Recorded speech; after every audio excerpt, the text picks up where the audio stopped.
Hello friends, welcome to ma'am channel. आज का video मेरा करंट न्यूज़ के ऊपर है। आज की करंट न्यूज़ जो है मैं आपको कल बता दूंगी कि मैं आगे किस फिक्स टाइम पे अपनी करंट न्यूज़ लेके आने वाली हूँ। और अगर आप जीके में स्टैटिक जीके में इंटरेस्टेड हैं या फिर साइंस में इंटरेस्टेड हैं तो मैं एवरीडे 1 से 2 वीडियोस अब लाने वाली हूँ। आज से ही शुरू कर रही हूँ, तो आप प्लीज़ फॉलो करिए। मैंने पहले भी स्टैटिक जीके के ऊपर हिंदी में और वाइटामिन साइंस से रिलेटेड वीडियोस डाले हैं, तो आप प्लीज़ उनको भी देखिए। काफ़ी हेल्पफुल वीडियो हैं। World environment day, happiness day, इन सब के ऊपर मैंने डाला हुआ है, तो प्लीज़ आप उन्हें देखिए। चैनल न्यू है, आप जितना लाइक करेंगे, शेयर करेंगे, कमेंट्स करेंगे और सब्सक्राइब करेंगे, उतना मेरा मोटिवेशन बढ़ेगा और मैं अपने साथ लोगों को जोड़ूंगी और भी अच्छे अच्छे वीडियोज़ आपको लेकर आऊँगी।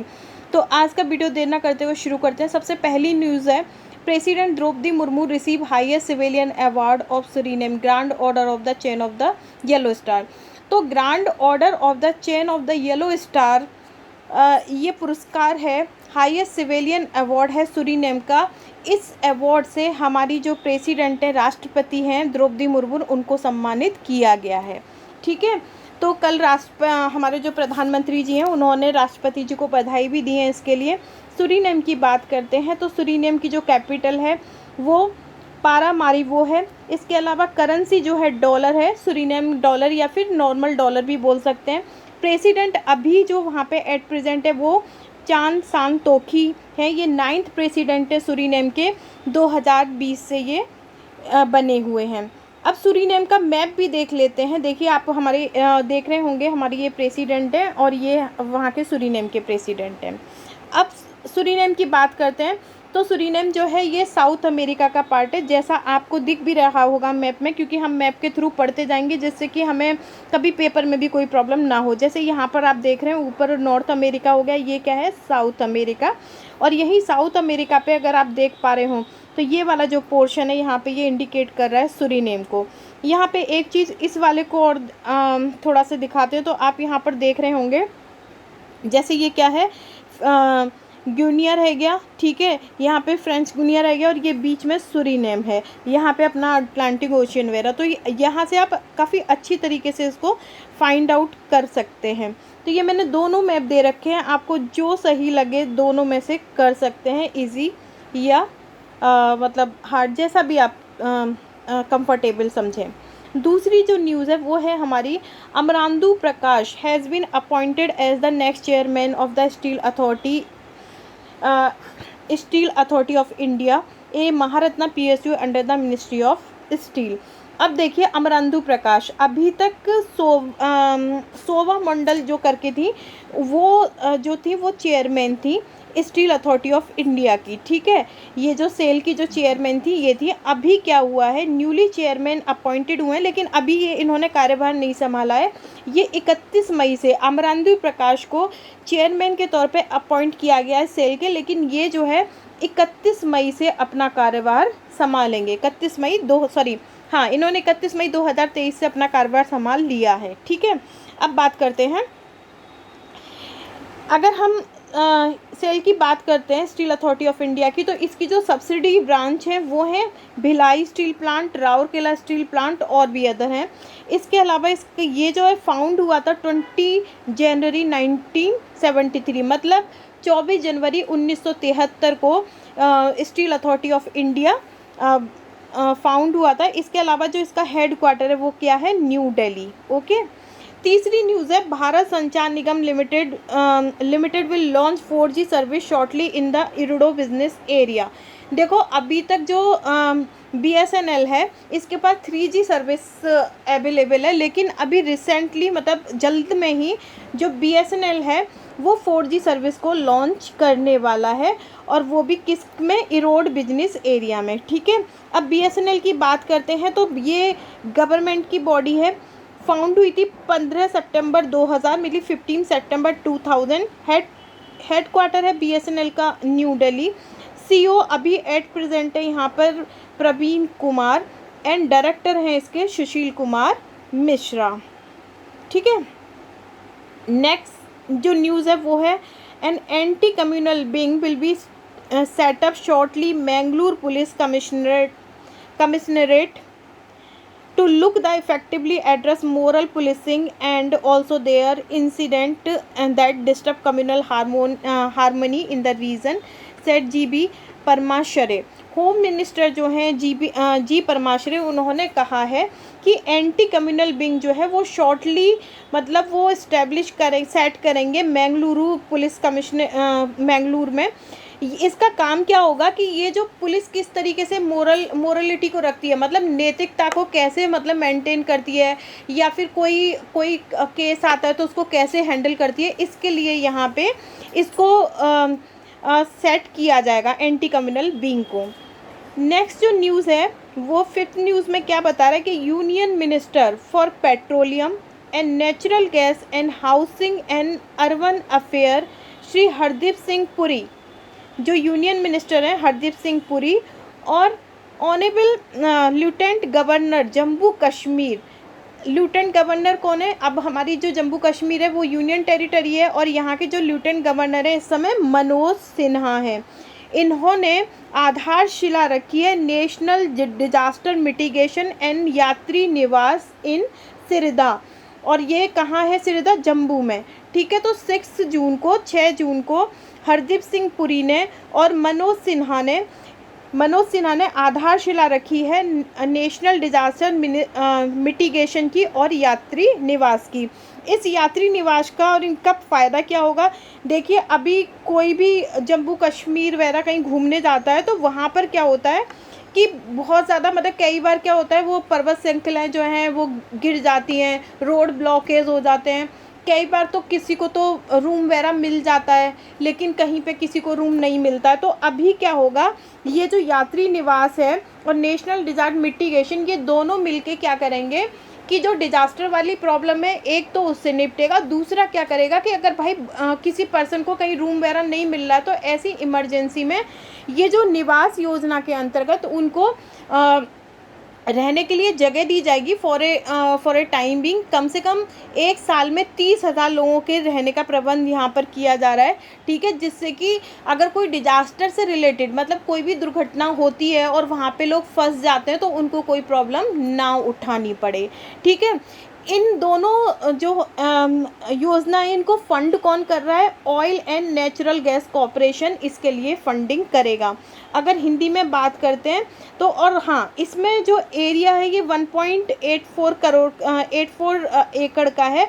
इसके लिए जो ONGC है इसने 1.875 एरिया को कवर किया है, मतलब लिया है, जिसमें से 1.84 इसमें यूज़ होगा। अगर इसमें हिंदी में बात करते हैं, हिंदी में भी मैंने सेम चीज़ दे रखा है कि केंद्रीय पेट्रोलियम एवं प्राकृतिक गैस एवं और शहरी कार्य मंत्री हरदीप सिंह पुरी एंड मनोज सिन्हा ने सिद्धरा में राष्ट्रीय आपदा न्यूनीकरण केंद्र और यात्री निवास निर्माण के आधारशिला रखी है और ONGC इसको फंडिंग करेगी।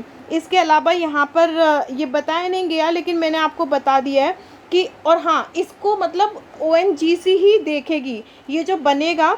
ठीक है, यात्री निवास वाला और जो डिजास्टर वाले जो है, इन दोनों को ONGC ही क्या करेगी? मॉनिटरिंग करेगी, जिससे ये परियोजना जो है समय से हो जाए।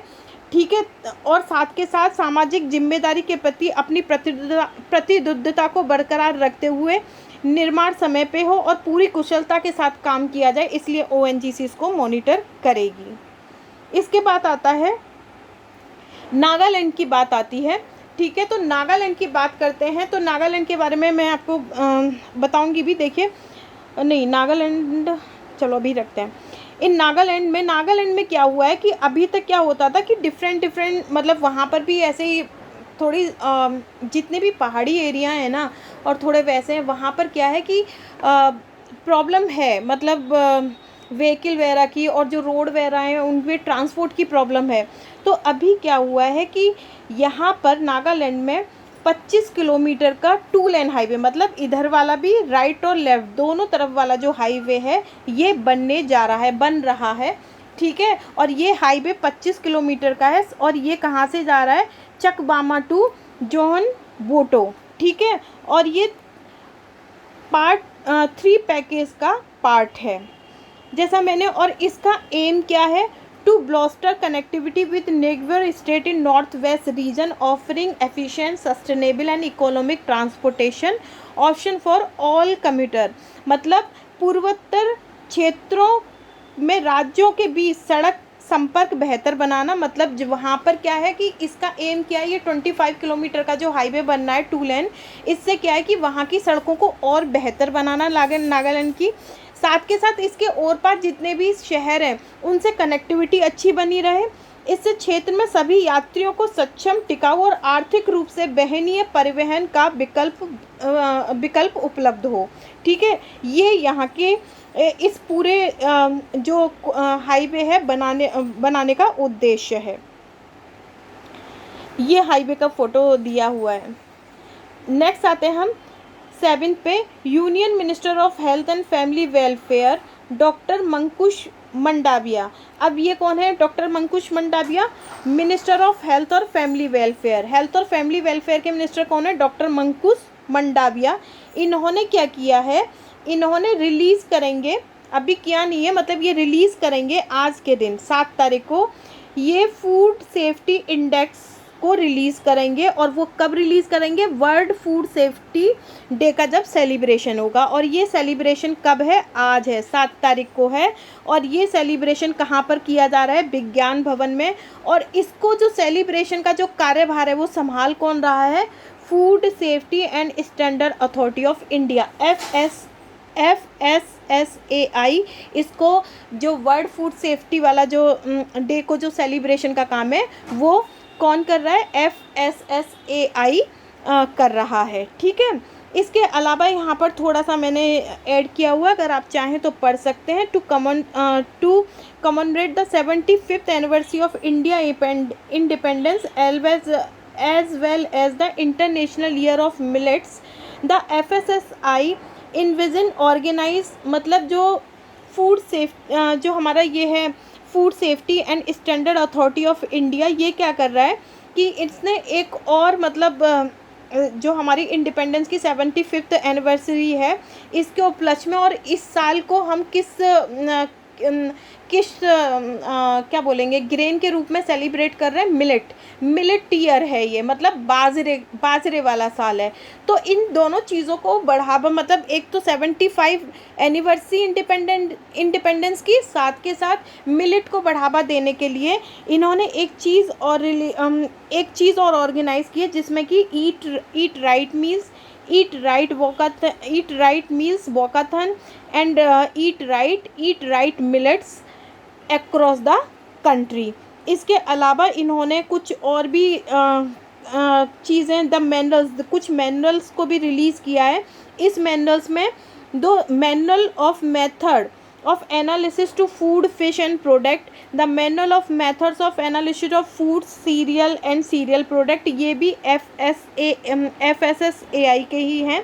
और सेकंड एडिशन जो है मैनुअल मेथड का इन्होंने लगाया है foods, beverage, T, coffee and chicory. तो ये आप पढ़ सकते हैं, अपने नॉलेज के लिए कभी कभी आ जाते हैं। अब बात आती है defence minister Shri Rajnath Singh held A bilateral meeting with German federal minister of defence minister Boris Pistorius in new Delhi. मतलब जो हमारे डिफेंस मिनिस्टर हैं, कौन है डिफेंस मिनिस्टर? राजनाथ सिंह। रक्षा मंत्री कौन है हमारे? राजनाथ सिंह। इन्होंने क्या किया है, इन्होंने बाईलैटरल मीटिंग जो है ज्वाइन की है, वो भी किसके साथ? German federal minister of defence mister Boris Pistorius. ठीक है, और ये मीटिंग कहाँ हेल्ड हुई थी? न्यू दिल्ली में 6 जून 2023 को। अब यहाँ पर सबसे ज़्यादा बात जो हुई थी, अगर मैं बताऊँ, ये द्विपक्षीय बैठक थी। दोनों मंत्रियों ने मौजूदा द्विपक्षीय रक्षा सहयोग गतिविधियों की समीक्षा की और विशेष रूप से सबसे ज़्यादा जो फोकस हुआ वो किस पे हुआ? डिफेंस पे सबसे ज़्यादा फोकस हुआ। ठीक है, इसके अलावा औद्योगिक साझेदारी में सहयोग बढ़ाने के तरीक़ों का कैसे मतलब औद्योगिक तरीक़ों को बढ़ा सकते हैं, इस पे विचार किया गया। यहाँ पर जो एक चीज़ नहीं हुई वो ये हुई कि रक्षा मंत्री ने उत्तर प्रदेश और तमिलनाडु में 2 रक्षा औद्योगिक गलियारों में जर्मनी निवेश की संभावनाओं सहित रक्षा उत्पादन क्षेत्र में व्याप्त अवसरों पर भी प्रकाश डाला। जिससे कि उन्होंने बताया कि उत्तर प्रदेश में और तमिलनाडु में भी हम रक्षा औद्योगिकों को अगर चलाते हैं तो ये काफ़ी अच्छा होगा और फ़ायदेमंद होगा। नेक्स्ट आता है राजकुमार सिंह रंजन। राजकुमार रंजन सिंह, ये राजकुमार रंजन सिंह किसके मिनिस्टर हैं? Minister of state for external affair and education के। इन्होंने 8th एडिशन को अनाउंस किया है, किसके को? नेशनल इंस्टीट्यूशन रैंकिंग फ्रेमवर्क, ठीक है। और ये अनाउंस कब हुआ है? 5 जून 2023 को। यहाँ पर क्या हुआ है, यहाँ पे जो हमारा इंडियन एग्रीकल्चर रिसर्च इंस्टीट्यूट है जो कि पूसा के नाम से फेमस है, ठीक है, and the harbinger of green revolution के नाम से scale to the pinnacle of the crest of the ranking. अब यहाँ पर हुआ क्या है कि इसने, जो कि पूसा के नाम से फेमस है हमारा इंडियन एग्रीकल्चर रिसर्च इंस्टीट्यूट, इसने हाथ मारा है किसमें? नेशनल इंस्टीट्यूट रैंकिंग फ्रेमवर्क में, जो कि किसने अनाउंस की थी? राजकुमार रंजन सिंह ने। अभी तक क्या हो रहा था कि अभी तक ये जो NIRF है, ठीक है, NIRF मतलब नेशनल इंस्टीट्यूट रैंकिंग फ्रेमवर्क, इसमें क्या हो रहा था कि अभी तक यहाँ पे सिर्फ 4 कैटेगरीज थी, ठीक है, 4 कैटेगरीज थी और 7 क्या थे? सब्जेक्ट डोमेन थे। इसी साल क्या हुआ? एग्रीकल्चर और एलाइड सेक्टर को इसमें ऐड किया गया है और इसमें बाजी कौन मारा है? हमारा पूसा। इसमें NIRF में जब रिलीज़ किया गया है तो रैंकिंग हुई है अराउंड 8686 की हायर एजुकेशन इंस्टीट्यूट जिन्होंने कि पार्टिसिपेट किया है। हिंदी में भी इसको आप पढ़ सकते हैं अगर चाहें तो आप। इसके बाद हम स्टेट पे आते हैं। स्टेट में आते हैं, आज की जो हमारी स्टेट है वो है जम्मू एंड कश्मीर। सबसे पहली बात कि जम्मू एंड कश्मीर क्या है? यूनियन टेरिटरी हो गई है। कब से? 31 अक्टूबर 2019 तक ये किस में चल रही थी? स्टेट में चल रही थी, लेकिन अभी ये क्या बन गया है? यूनियन टेरिटरी है। 31 अक्टूबर 2019 के बाद से ये यूनियन टेरिटरी में है और ये कहाँ लोकेटेड है?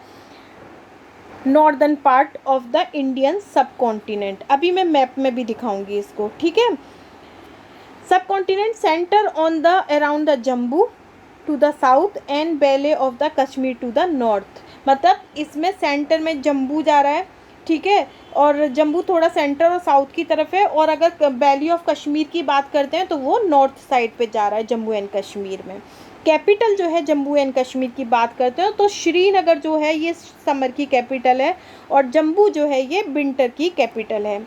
फाउंडेशन डे की बात करते हैं तो 14 मई, महाराष्ट्र का कल मैंने क्या बताया था? 1 मई, और यहाँ पर अगर हम देखते हैं जम्मू कश्मीर का 14 मई 1954, 1954, 14 मई 1954।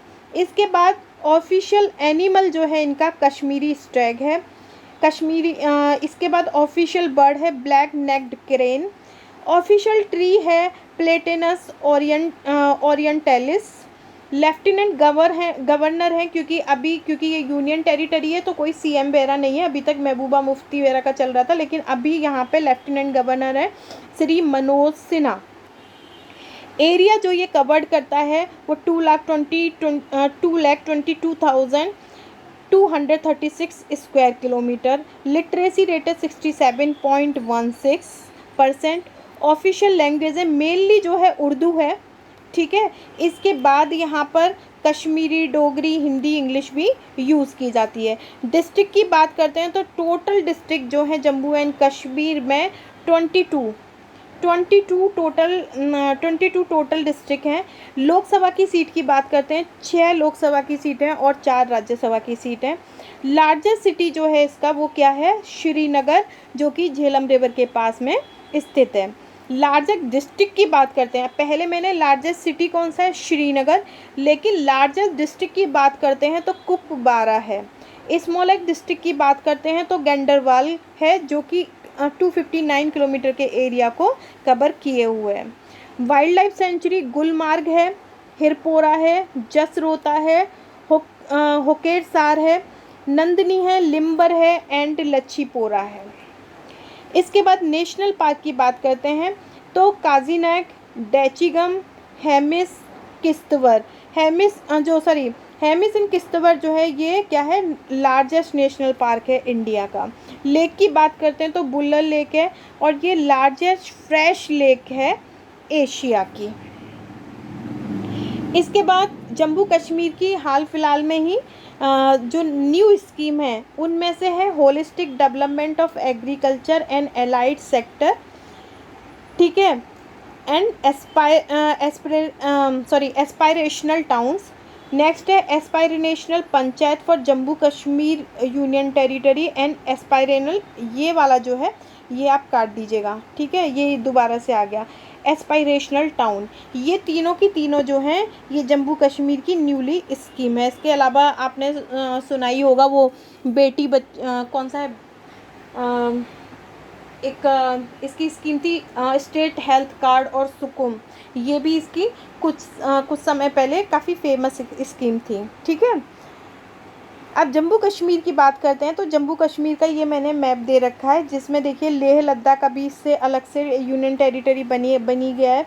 यहाँ पर जो इसकी 28 जितनी भी जो स्टेट हैं वो सारी दिखाई गई हैं, जिसमें मैंने अभी आपको सबसे बड़ा डिस्ट्रिक्ट बोला था कुपवारा, येरा और गैंडरबल, जो कि कैसा है, छोटा डिस्ट्रिक्ट है, वो ये रहा। श्रीनगर मैंने अभी आपको बताया था कि सेंटर में और थोड़ा साउथ की तरफ प्रेजेंट होता है, तो वो आप देख सकते हैं, ठीक है। ये सबसे बड़ा सिटी है।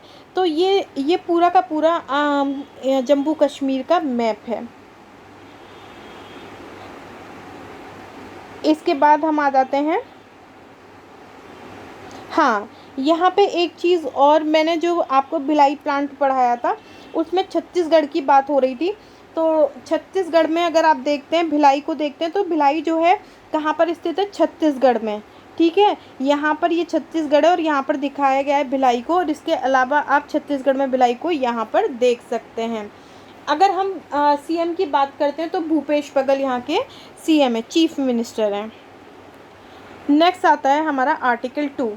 आर्टिकल 2 क्या बोलता है, एडमिशन और इस्टेब्लिशमेंट ऑफ न्यू स्टेट।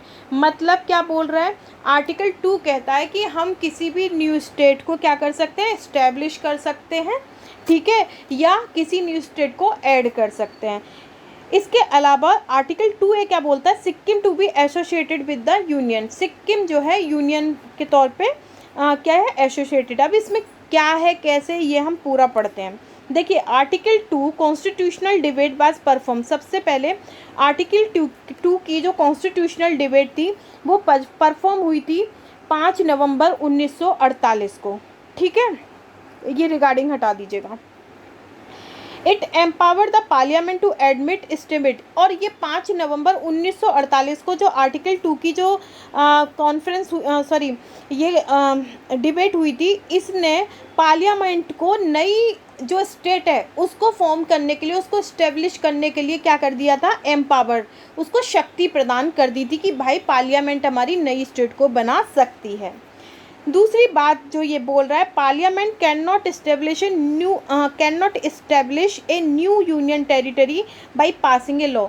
देखिए क्या हो रहा है कि पार्लियामेंट कोई भी नई यूनियन टेरिटरी कोई भी लॉ पास करके नहीं बना सकती, ठीक है। That can only be done through a constitutional amendment.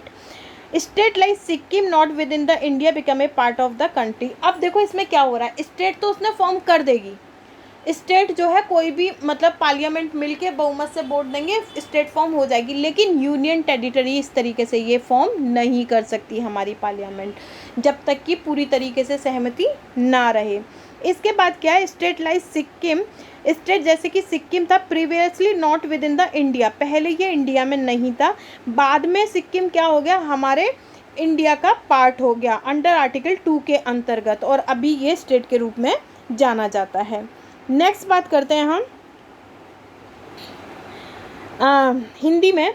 इसके अंतर्गत संसद ऐसे निर्वर्धन, मतलब अब किसी भी स्टेट को यूं ही फॉर्म नहीं किया जाता, कुछ कॉन्स्टिट्यूशनल मतलब कोई भी स्टेट फॉर्म करने से पहले संविधान में कुछ नियम लिखे गए हैं, उन्हीं को फॉलो करते हुए कोई भी स्टेट को फॉर्म किया जा सकता है, कोई भी न्यू स्टेट को। जैसे तेलंगाना हुई तो ऐसा नहीं है, बहुत सालों से देखो उस पर कितने सारे मतलब ये चले हैं, मार्च चले हैं, उसके बाद जाके तेलंगाना स्टेट फॉर्म हुई है। तो ऐसी हवा में कोई भी स्टेट नहीं बनाई जाती, सारे रूल एंड रेगुलेशन को फॉलो करते हुए न्यू स्टेट को फॉर्म किया जाता है। ठीक है। इस प्रकार अनुच्छेद 2 के अधीन संसद को दो प्रकार की शक्ति प्रदान है अनुच्छेद 2 के अकॉर्डिंग। सबसे पहली क्या है, राज्यों को भारत के संघ में मिलाने की शक्ति, मतलब जितने भी स्टेट हैं उनको भारत के संघ में मिलाने की शक्ति ये पहले से मौजूद राज्य के लिए। मानिए कि अभी सबसे पहले क्या हुआ था कि यूपी को अलग कर दिया था, ठीक है, छत्तीसगढ़, रांची ये सब अलग बना दिए थे, ये अलग से स्टेट बना दिए, ठीक है। लेकिन इनको अगर शामिल भी करना है तो ये पार्लियामेंट के पास हक है कि वो इन्हें शामिल कर सकती है, लेकिन कब, जब वो पहले से स्टेट बने हुए हों तभी। दूसरी है नए राज्यों की स्थापना करने की शक्ति। इसके अलावा नए राज्य भी स्थापित कर सकती है, बना सकती है नए स्टेट। यह शक्ति जो पहले राज्य नहीं थे उनके लिए। अब राज्य का प्रवेश या स्थापना संसद के सामान्य बहुमत से किया जा सकता है।